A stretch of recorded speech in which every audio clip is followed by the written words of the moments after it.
Deputy CM Pawan Kalyan పై తీవ్ర స్థాయిలో మండిపడ్డారు జై భీమరావు భారత్ పార్టీ వ్యవస్థాపకులు జడ శ్రవణ్ కుమార్.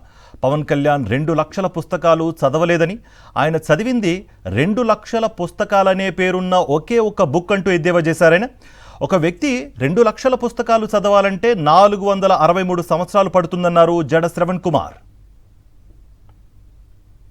2 లక్షల పుస్తకాలు చదివాను 2 లక్షల పుస్తకాలు చదివాను అంటే అందరు 2 లక్షల పుస్తకాలు అంటున్నారు. కాదు, ఆయన చదివిన ఒకే ఒక్క పుస్తకం పేరు 2 లక్షల పుస్తకాలు. 2 లక్షల పుస్తకాలు చదవటానికి ఎన్ని రోజులు తెలుసా? 463 సంవత్సరాలు పడుతుంది 2 లక్షల పుస్తకాలు చదవటానికి. మరి 2 లక్షల పుస్తకాలు చదివాను 2 లక్షల పుస్తకాలు చదివాను అంటే అందరు 2 లక్షల పుస్తకాలు అంటున్నారు. కాదు, ఆయన చదివిన ఒకే ఒక్క పుస్తకం పేరు 2 లక్షల పుస్తకాలు. 2 లక్షల పుస్తకాలు చదవటానికి ఎన్ని రోజులు తెలుసా? 463 సంవత్సరాలు పడుతుంది 2 లక్షల పుస్తకాలు చదవటానికి. మరి 2 లక్షల మరిన్ని అప్డేట్స్ కోసం ఛానల్ ను సబ్స్క్రైబ్ చేయండి. నోటిఫికేషన్స్ కోసం బెల్ ఐకాన్ పై క్లిక్ చేయండి.